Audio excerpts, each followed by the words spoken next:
তো hello guys, কেমন আছেন সবাই? ওবিসি টেলার্স থেকে আমি সুমন আপনাদের সবাইকে স্বাগত জানাচ্ছি আরেকটি নতুন পর্বে। আজকের পর্বে আমি আপনাদের একটি প্যান্ট কাটিং পায়জামা কেটে দেখাবো, অথবা প্যান্ট, এটা যে যাই বলেন না কেন, প্যান্ট কেটে দেখাবো। তো এই প্যান্টটা কাটতে আমি আজকে মাত্র 2 গজ কাপড় ব্যবহার করব এবং 2 গজ দিয়ে আমি আজকের এই সম্পূর্ণ প্যান্টটি কেটে দেখাবো। তো এই 2 গজ দিয়ে এই প্যান্টটি একদম জোড়া ছাড়া কাটার জন্য আপনাকে কিন্তু 2.5 হাত পানা কাপড় নিতে হবে। তো আমি এখানে একটি বাটারফ্লাই কাপড় নিয়েছি 2 গজ। তো এটা দিয়ে আমি কেটে দেখাবো। এটা যদি আপনার সুতি কাপড় হয় তাহলে কিন্তু 2 গজ হবে না, তাহলে কিন্তু আপনাকে উপরে একটু জোড়া দিতে হবে। তো আমি আজকে এই প্যান্টটা একদম জোড়া ছাড়া কেটে দেখাবো। তো প্রথমে দেখেন, আমার এই প্যান্টটা কিন্তু লম্বা হবে 37 ইঞ্চি, কিন্তু আমার এখানে দেখেন, আমার এখানে 2 গজ থাকায় কাপড়টার লম্বা আছে কিন্তু 36 ইঞ্চি, ঠিক আছে, 36। তো যেহেতু আমার এই 36 ইঞ্চিতে এটা লম্বা আসবে না, তাই আমি এটাকে আড়া করে ভাঁজ দেব। এই যে আমরা কি করব, এই যে আড়া করে আমরা এভাবে ভাঁজ দেবো, ঠিক আছে।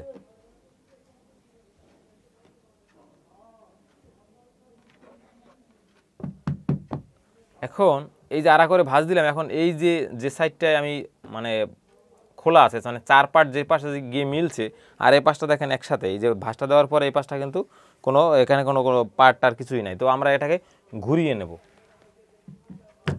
এই যে এখন প্যান্ট কাটিংয়ের দেখেন, আমার এই লম্বাটা দেখাই।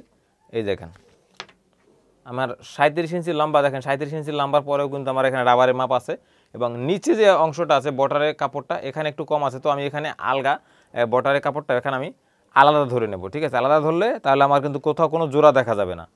তো এখানে আমি 37 এই যে লম্বা ধরে নিলাম। এটা একটু বড় ছোট হয়েছে, আমি এটা একটু ঠিক করে নিই। এখন আজকের যে আমি প্যান্টটা যে কাটবো সেটার মেজারমেন্টটা আমি আপনাদেরকে আগে বলে নিই। আজকের প্যান্টটা কিন্তু আমি বডির মাপ অনুযায়ী এখানে হিপের মাপটা ধরবো। এর আগে আমি যে প্যান্ট কাটিং আপনাদেরকে দেখিয়েছি সেটা হিপের মাপ অনুযায়ী, এখানে হিপের যে কোমরের লুজটা সেটা হিপের মাপ অনুযায়ী দিয়েছি, কোমরের মাপ অনুযায়ী। তো আজকে আমি বডির মাপ থেকে আপনাদেরকে এই মেজারমেন্টটা ধরে দেখাবো। তো প্রথমে দেখেন, আমি এখানে একটু দাগ দিয়ে নিই, রাবারের দাগটা। এটা হলো আমার রাবারের দাগ। তো এরপরে রাবারের পরে আমি এখানে 12.5 থেকে একটু বেশি দেই, 15 ইঞ্চি। এটা হলো হাইয়ের মাপ হবে এই বরাবর, ঠিক আছে। তো আমি এই মাপটা এতখানি নিচে ধরবো। এটা খেয়াল রাখবেন, আমি আজকে 42 ইঞ্চি, এটা কিন্তু কামিজের একদম তৈরি ফিগারের মাপ বলছি। আবার 42 আপনার গায়ে থাকলে কিন্তু হবে না, আপনার কামিজে যেটা আপনি কামিজ পরেন সেটাই 42 থাকতে হবে। তো সেই মাপ অনুযায়ী এখানে এই হিপের মাপটা দেবো। তো এখানে দেখেন, এই পাশটায় যেহেতু আমাদের প্যান্টের যে মেইন শেপটা এই পাশ দিয়ে আসবে এবং এই পাশ থাকবে হাইয়ের সাইড, তো আমি এই পাশ দিয়ে শেপটা কীভাবে দিচ্ছি দেখেন। এখান থেকে আমি আধা ইঞ্চি কাপড় রেখে এটা একদম বলতে পারেন একটু সোজা করি এখানে শেপটা দেবো। কিন্তু এখন নিচের দাগটা দিয়ে নিই। এখন এইখান থেকে এইখানে যে শেপটা হবে সেটা হবে কীরকম, এখানে যদি হয় 1 ইঞ্চি ভিতরে, তাহলে এখান থেকে হবে এটা 3 ইঞ্চি ভিতরে, ঠিক আছে।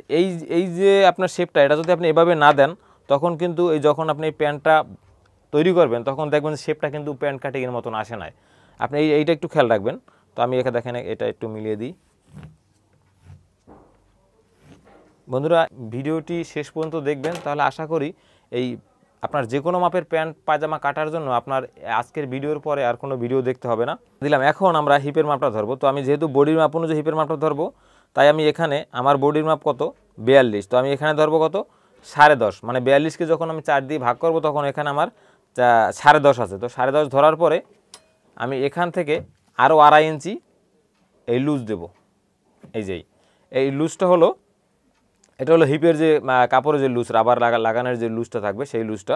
তো এখানে দেখেন এখন আমার কত হলো 13 ইঞ্চি, ঠিক আছে। তো 13 বরাবর আমি এখানে একটা দাগ দিয়ে দিলাম।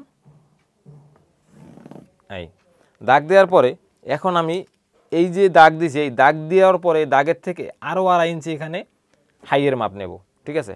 এই হাই বরাবর এই লুজটা থাকবে। তো এখানে আমি হাইয়ের সাথে মিলিয়ে দিলাম। মিলিয়ে দেওয়ার পরে এখন আমি এখান থেকে মুহুরির মাপটা ধরো, মানে পায়ের দিকের যে লুজটা সেটা হয়তো আপনার 12 হতে পারে, 14 হতে পারে। তো আমি এখানে 12.5 দিলাম, আমার এটা 12.5 হবে। তো 12.5 দেওয়ার পরে এখন এই শেপ কাটটাকে এইভাবে ধরে এই 12.5 থেকে এটাকে এইভাবে আস্তে করে মিলিয়ে দিবেন।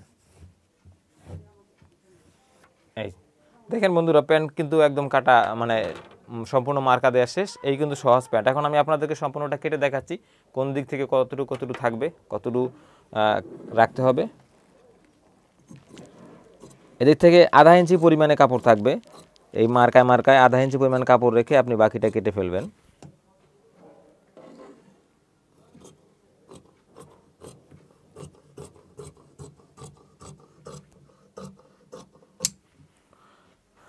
এই আপনারা দেখতে পাচ্ছেন এখানে একটা কিন্তু শেপ আছে, এই শেপটা কিন্তু অবশ্যই আনতে হবে। শেপটা যদি না আনেন তাহলে কিন্তু প্যান্টের মতন এটা দেখা যাবে না, পরার পরে দেখা যাবে কিন্তু নর্মাল পায়জামার মতন। অনেকে কিন্তু এই ভুলটা করেন, যে কারণে আপনাদের প্যান্ট কাটার পরে প্যান্টের মতো দেখা যায় না। দেখেন এখানে কিন্তু আমি বেশি কাপড় রেখেছি, কারণ এটা হাইয়ের সাইড, ঠিক আছে। এখানে একটু বেশি কাপড় থাকবে, এখানে আধা ইঞ্চি থাকলে এই পাশটা থাকবে 1 ইঞ্চি। কারণ এটা যদি আপনি প্রথম তৈরি করেন, দেখলেন যে একটু টাইট হয়ে গেছে বা আর একটু লুজ পড়তে চান, তখন কিন্তু একদম এখান থেকে একটু বাড়ানোর জায়গা থাকবে, ঠিক আছে, একটু বাড়তি করে পড়তে পারবেন। এবং এখানে থাকবে আধা ইঞ্চি মতোই একদম।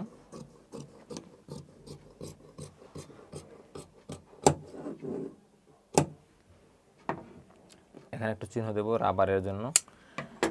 এখন বন্ধুরা একটা জিনিস দেখেন, এই যে রাউন্ডটা হয়েছে এখানে দেখেন, এখন হাইয়ের মাপটা কত হলো, আমি ধরেছিলাম কত 15, ঠিক আছে, 15 ধরছিলাম, 15 থেকে 100 তো কম ধরছিলাম। তো দেখেন এটাকে এখন ঘুরিয়ে কত হয়েছে, দেখেন 15 ইঞ্চি, প্রায় 15 একটু কম হয়েছে, 200 তো কম হাইয়ের মাপটা হয়েছে। তো আমার কিন্তু সম্পূর্ণ প্যান্ট কিন্তু কাটিং কমপ্লিট। তো আপনারা বুঝতে পারছেন যে কিভাবে প্যান্টটা কাটতে হয়, কিভাবে বডির মাপ নিয়ে, বডির মাপ থেকে হিপের মাপ কিভাবে বের করে প্যান্ট কাটা যায়। আর একটা কথা, আমি এইখানে এই যে রাউন্ডটা দিয়েছি, আপনারা সবসময় চেষ্টা করবেন এই রাউন্ডটা ঠিক রাখার জন্য। কারণ এইখানে অনেকে কি করেন, এই রাউন্ডের অংশটা কম দেন, এভাবে এভাবে অল্প দিয়ে কাটেন, এভাবে, ঠিক আছে, এতটুকু দিয়ে কাটেন। তো এতটুকু দিয়ে কাটলে কি হয়, যখন আপনি এতটুকু দিয়ে এই হাইটা কাটবেন, তখন কিন্তু এই যে এখান থেকে যখন প্যান্টটা সেলাই করবেন, তখন দেখবেন যে এই হাইয়ের অংশটা উপরের দিকে টেনে থাকে, উপর দিকে আসতে চায় সবসময়, মানে একটা ঘোষ ভাঁজের মতন পরে আর কি, ঠিক আছে, যে উপরের দিকে টানে। তো এইটা কখনোই করবেন না। এইখানে এই যে আমরা যে মেজারমেন্টটা দিয়ে যে পায়জামাটা কেটেছি, এই মেজারমেন্টে কাটবেন। আশা করি পায়জামা তৈরি করার পর দেখবেন যে একদম সোজা হয়ে বসে আছে। তো ভালো থাকবেন সবাই, সুস্থ থাকবেন। আর আরেকটা কথা, আমার চ্যানেলের এই ভিডিওগুলো দেখতে হলে আপনাকে কিন্তু চ্যানেলটি সাবস্ক্রাইব করতে হবে, এবং পাশে যে বেল আইকনটা আছে, অবশ্যই সাবস্ক্রাইব করলেই হবে না, শুধু বেল আইকনটা অল প্রেস করে রাখতে হবে, যাতে আমার পরবর্তী ভিডিওটা সবার আগে আপনি দেখতে পারেন। তো টাটা, বাই বাই, ভালো থাকবেন, সুস্থ থাকবেন।